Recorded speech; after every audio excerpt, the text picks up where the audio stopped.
Welcome back. In this video, I'll show you an example of how to apply the KKT theorem to an optimization problem. Let's start with stating the optimization problem that we want to solve. So here is the example problem. Let's say we are going to maximize for a change, and we maximize the function x1 times x2. And we want to do this subject to three inequality constraints. We just deal with inequality constraints to make things a little easier here, because you already know how to deal with equality constraints. So three inequality constraints, sorry. First one, x1 plus x2 squared is less or equal to 2. And then we also want x1 and x2 to be non-negative. So those are the other two inequality constraints. And the first thing we need to do is we need to reformulate this problem a little to get it into the desired form for the KKT theorem. So we want a minimization problem. That's easily done. Instead of maximizing this expression, we just minimize the negative of it. So we minimize minus x1, x2. And then we want to have the inequality constraints all in less or equal to 0 form. So for the first constraint, that is already a less or equal to constraint. So we just need to change the right-hand side to 0 by getting that 2 to the left-hand side. The others are greater or equal to constraints. So we need to transform those into less or equal to 0 constraints by multiplying them by minus 1. So here we get minus x1 is less or equal to 0, minus x2 is less or equal to 0. So those are the constraints and the objective function. And that means in the setting of the KKT theorem, we have an objective defined on R2. And that objective is f of x1, x2 equals minus x1, x2. And we have a constraint function g. It's also defined on R2. And it consists of three individual constraints. So our constraint function outputs a vector in R3 formally. And g of x1, x2 equals, well, the left-hand side of these constraints here. So the first is x1 plus x2 squared minus 2. Then we get minus x1 minus x2. So this is the KKT setting. And to be able to apply the KKT setting, of course, we have to compute what the KKT conditions look like. So I'm going to do that next. And to do that, we need the gradient of f and the Jacobi matrix of G. So the gradient of f, that is simply minus x2 minus x1. And the Jacobian of G, so let's take the first row first, differentiate that with respect to x1, then we simply get 1. Differentiating with respect to x2 yields 2x2. For the second row, differentiation with respect to x1 yields minus 1. And there's no x2, so that part is 0. And it's just the other way around for the third row, so that's a 0 if we differentiate with respect to x1, and a minus 1 if we differentiate with respect to x2. So that is the Jacobian here. And that means for the KKT conditions, remember the first condition was the gradient of f of x plus the Jacobi of g at x transposed times the multiplier y, plus, if we had such a function, gh of x transpose z. But remember, there is no equality constraints here, so we don't need that part. Or in other words, the h function is just 0. Okay, so that's the condition that we want. That's the 0 vector. And that means, well, what does that look like? We have that gradient, minus x2 minus x1. And then we have the Jacobi matrix, and remember, you need to transpose that Jacobi matrix. So we get 1, minus 1, 0, 2x2, 0, minus 1. And we have 3 multipliers because there's 3 constraints. And we call those eta 1, eta 2, eta 3. So those are the components of that y vector. Okay? So that is going to be 0, 0. And that's the first part of the KKT conditions. So we're ready to state the full set of conditions. Let's sum that up.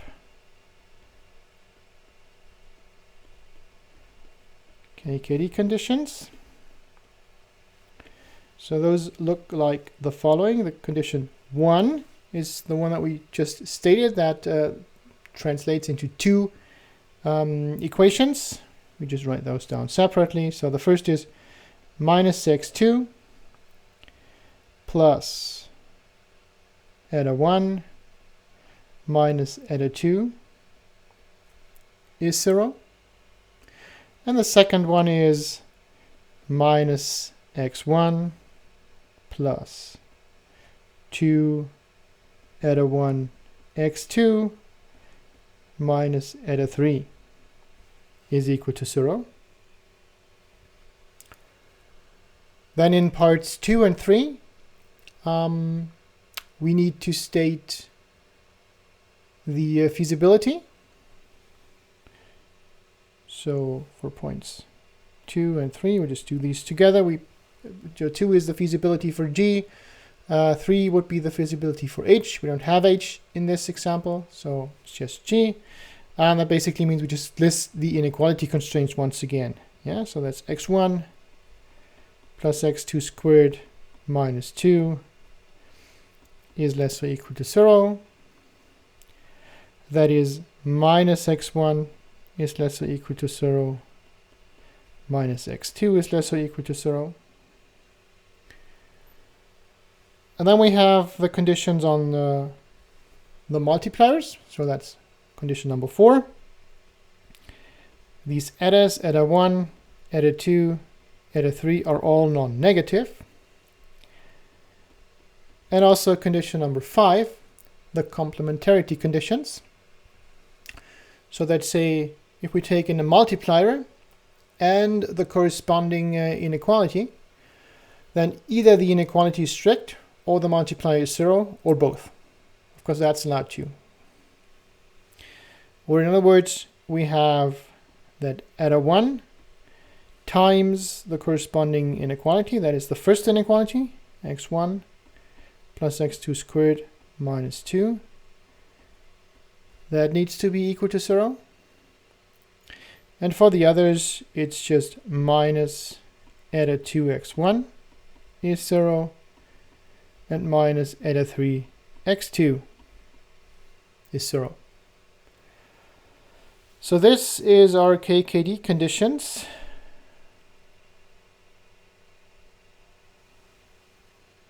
Let's copy that so we can refer back to that at a later point. And of course the question is now, how do we solve that? How do we determine all possible solutions to get the KKT candidate points? In some cases, just taking a hard look at these equation system might be sufficient. In general, what you'll do is you just go through different cases and see what you can say about those. And in many cases, it's easy to either focus on just the x's or just the multipliers and go through the values that they might have, focusing on whether they are equal to 0 or not. because that will then help you with this fifth condition here. Once we know which of these numbers are not equal to 0, we will be able to infer that certain numbers have to be 0 or that certain equations have to be strict. Now what I'm going to do in this example here is I'm going to focus on the multipliers, so the eta 1, eta 2, eta 3.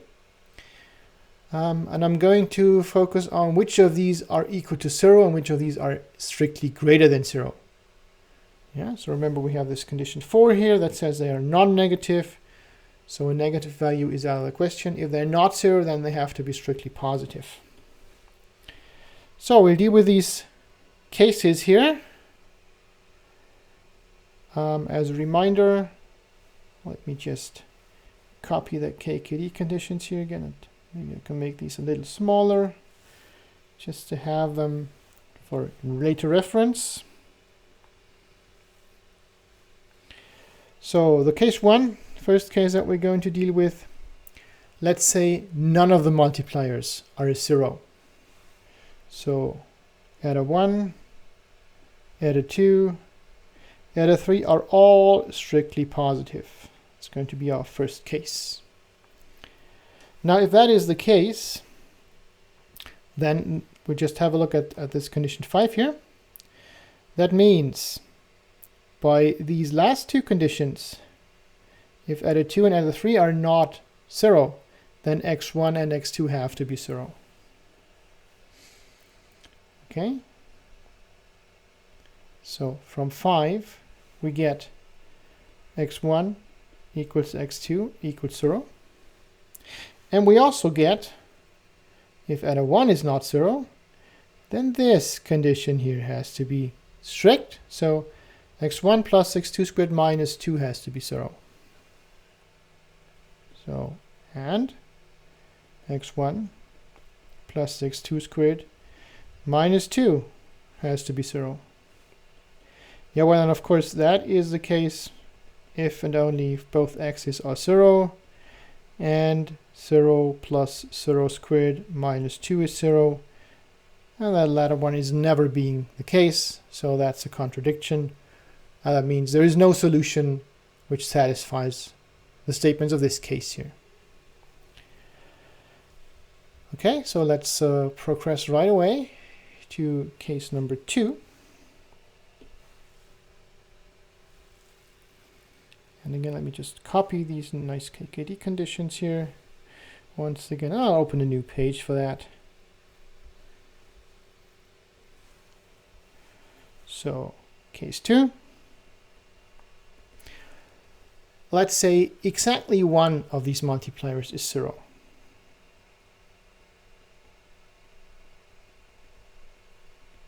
So exactly one of eta 1, eta 2, eta 3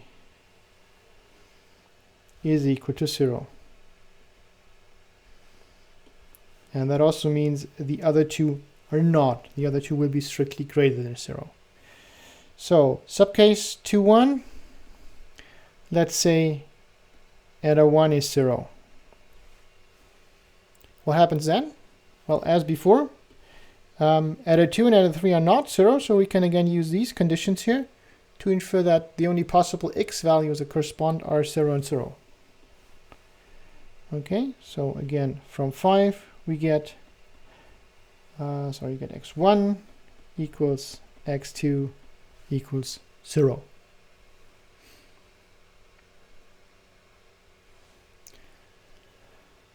So let's look at one more of these equations. No contradiction so far, but also no solution. To compute the solution, we'll have to do a little more. Let's look at this condition 1 here. And you can see specifically there's this first condition here, that one. We focus on that. We know the value of x2. We know the value of eta 1. So that can be used to compute the value of eta 2. Okay? So from 1, we get minus x2 plus eta 1 minus eta 2 is 0. And that means eta 2 is minus x2 plus eta 1. And we know these two values already, so that's 0. But that is again a contradiction. And this time it contradicts the assumption of our case, where we said exactly one of these is 0. We already had eta 1 set to 0, and now it turns out eta 2 has to be 0 as well. Yeah, that doesn't satisfy the case. So let's forget about this. Again, that can't happen. So let's move on. Case 2.2. Let's say eta 2 is 0.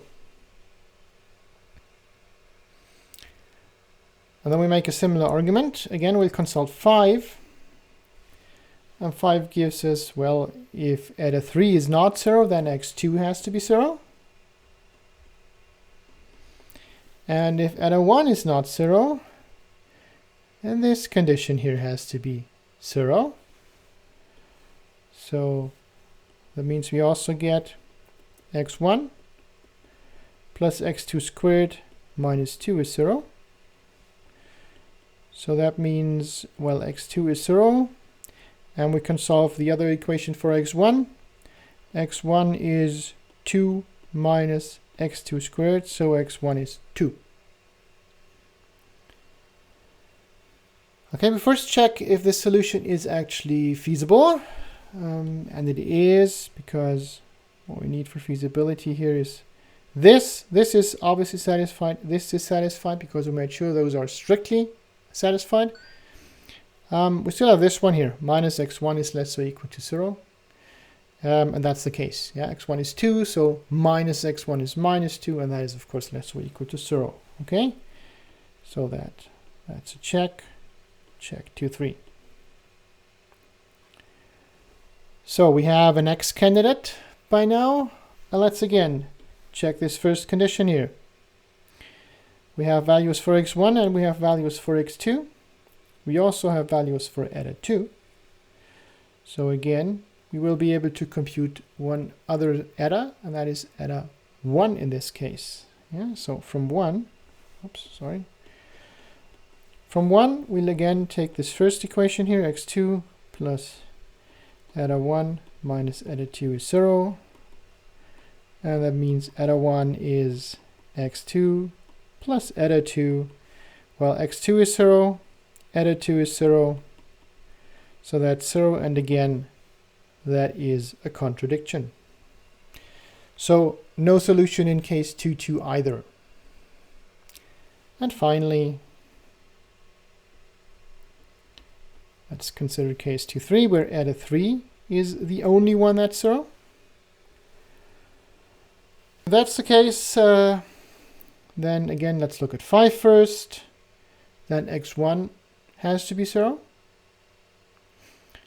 And then we can use that to compute x2. Okay, so from 5 we get x1 is 0. And we also get x1 plus x2 squared minus 2 is 0. So that means x2 squared is 2. And that means x2 is plus minus square root of 2. And that means if we combine this with 2.3, where we know that minus x2 is less or equal to 0, so in other words x2 is non-negative, then the minus square root of 2 is not a feasible solution, so that means the only solution that remains is plus square root of 2. Okay, so far, so good. Let's have a look at 1 again. So this time we know eta 3, we know x1 and x2, so we should make use of this second equation now, because there's only one variable in here that we don't know yet, and that is eta 1, so we can use that equation to determine eta 1. Okay, so from 1, we get minus x1 plus 2 eta 1 x2 minus eta 3 is 0. And that means if we substitute the values that we have, that's 0 plus 2 times x2, that's square root of 2 times eta 1 minus 0 is 0. And the way it quickly turns out, the only possible solution here is eta 1 has to be 0 as well. So once more, a contradiction to our assumptions. So setting just one of these multipliers to 0 obviously never works. So we'll have to set at least 2 of these equal to 0 to get actual KKT points. And that's what we're going to do in case number 3 then. So let's again copy the KKT conditions, and then case 3. Exactly 2 of those are 0.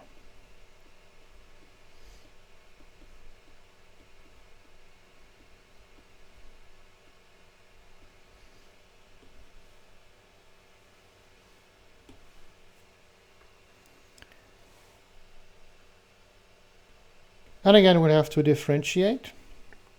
Exactly 2 being 0 is in this case the same as exactly 1 being not 0, so strictly positive. So that's what we do here. We just say, well, the first case is eta 1 is the one that's strictly positive, and eta 2, eta 3 are 0. It's our first case. That means, looking at 5 once again, eta 1 is strictly positive, so this condition here remains. That means this is strictly satisfied at equality. So from 5, we only get x1 plus x2 squared minus 2 is equal to 0. And now we also have to consider these 2 equations from 1 to be able to solve anything. So there we get minus x2 plus eta 1 plus eta 2. Remember, eta 2 is 0, so we just substitute that right away. And we get minus x1 plus 2 eta 1 x2 minus eta 3, which is again 0. That is equal to 0. Okay? So that gives us 3 equations for 3 variables, x1, x2, and eta 1. Those are the remaining variables. So let's see if we can compute a solution from that. Well, what we can see from the first equation, for example, we can infer that x1 is equal to 2 minus x2 squared. So we can just use that, substitute it into the other 2 equations. The first one doesn't change. x2 plus eta 1 is 0. And the second one becomes minus 2 plus x2 squared plus 2 eta 1 x2 is 0. And let's also use the second equation here. We can use that and infer that eta 1 is equal to eta 2, x2, sorry. So if we're using that,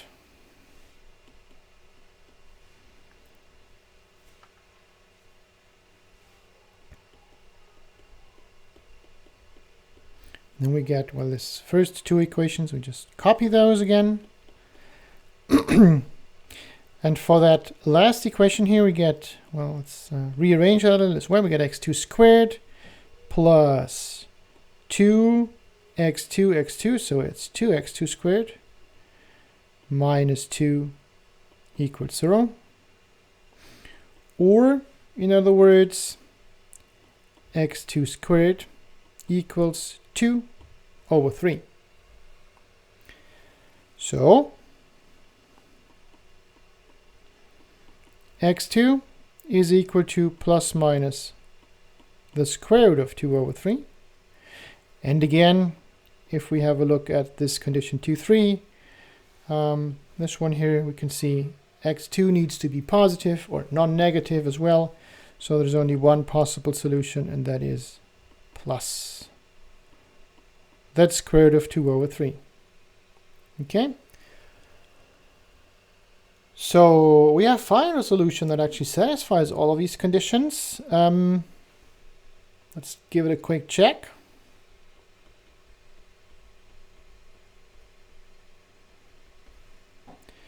So we have x1 equals 2 minus x2 squared. We need to still compute that. That is 2 minus 2 over 3. Or 4 over 3. x2 is the square root of 2 over 3. Eta 1 is equal to x2. So that's also the square root of 2 over 3. And eta 2, eta 3, by assumption, are equal to 0. Let's briefly check this one here. So this x1 is non-negative. That's what it's supposed to be. Yeah, again, keep in mind 2, 3 need to be satisfied here. Same here. We computed that way. Eta 1 needs to be non-negative as well. That's condition 4. And that's also satisfied. And of course, the eta 2, eta 3 are, by assumption, those are fine. So we have actually found our first KKT point. So that's the KKT point 4 over 3. Square root of 2 over 3. Square root of 2 over 3. And 0, 0. Okay, so this case gave us our first actual candidate solution. That might be cause for celebration, but we still have some work to do. So let's carry on with the remaining cases. So remember, we are currently in the case, main case, exactly 2 of those etas are 0. So first case, we looked at eta 1 being the only non-0 of these multipliers.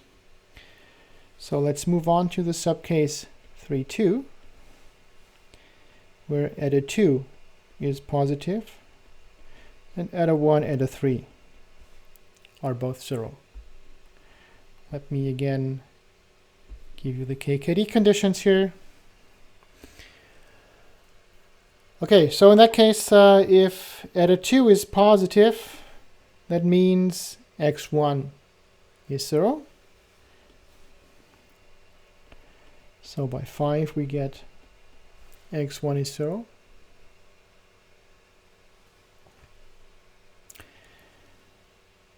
And also we can say that, well, x2 and x3, we don't know a lot about these, so we have to look at 1 next. So looking at 1, we get minus x2 plus eta 1 minus eta 2 is 0. That means as eta 1 is 0 by assumption, we get something interesting. We get x2 is equal to minus eta 2. Now remember, eta 2 is strictly positive, so that is strictly negative. And now we again have a contradiction, because this contradicts 2, 3, obviously. Yeah, if x2 is strictly negative, then this condition here is not fulfilled. So again, that case cannot happen. And let's finally look at 3, 3, where eta 3 is the only positive one, and the other etas 1 and 2 are both 0.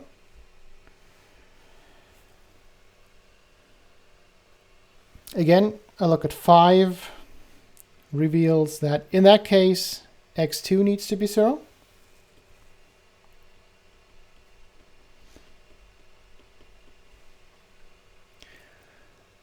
And then if x2 is 0, and we know eta 1, and we know eta 2, well, what will we do about this? Again, we'll have a look at 1. And this time we take the second condition here in 1. So from 1 we get minus x1 plus 2 eta 1 x2 minus eta 3 is equal to 0. And with eta 1 and x2 being 0, what that gives us is x1 is minus eta 3. And again, that's strictly negative, contradicting x1 is greater or equal to 0. Same as we had in the subcase v2 before. Okay, we're almost done. One case is remaining, and that's case number 4.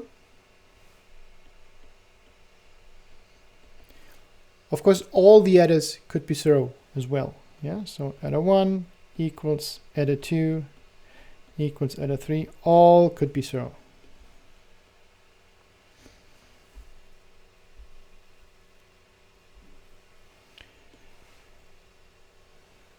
Now, fortunately, that simplifies things quite a bit.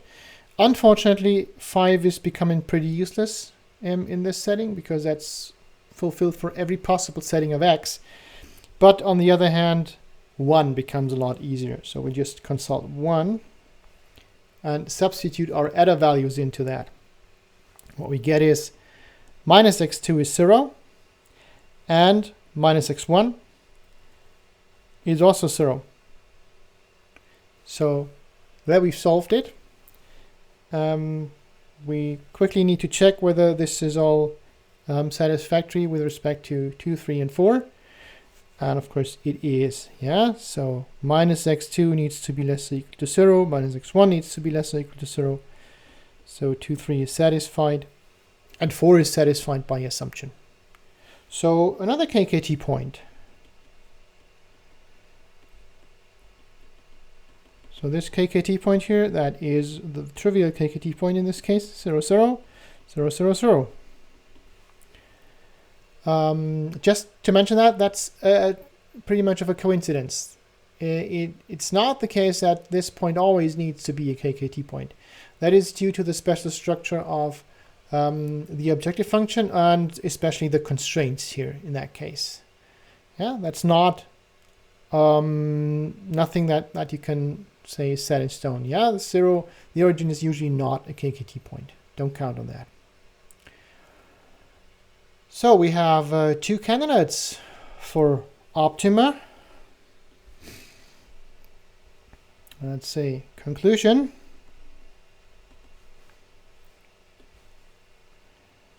What we have is 2 candidate points. So if there are any optima at all, then those are the only candidates. And those are 0, 0. X star 1 is 0, 0. X star 2, remember that was this point here, 4 over 3, square root of 2 over 3.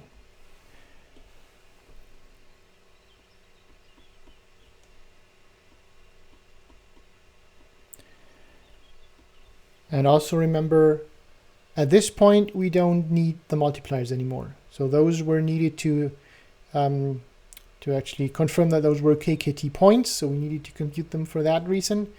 We don't need them anymore here. Okay.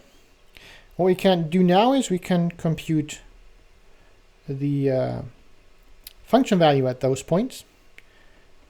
So remember f of x1, x2, that was the function minus x1, x2. That's the one we wanted to minimize. The function value here is obviously 0. The function value here is minus 4 square root of 2 divided by 3 square root of 3. That's less than 0. So 0 is not a minimizer, but x2 may be 1 if the function has a minimum at all. In this case, we'd have to state that the feasible region is actually compact. It's a bounded closed set.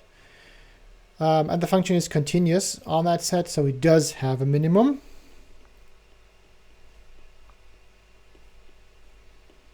It does have a minimum over the feasible set, which is the set of all x in R2, where g of x is less or equal to 0.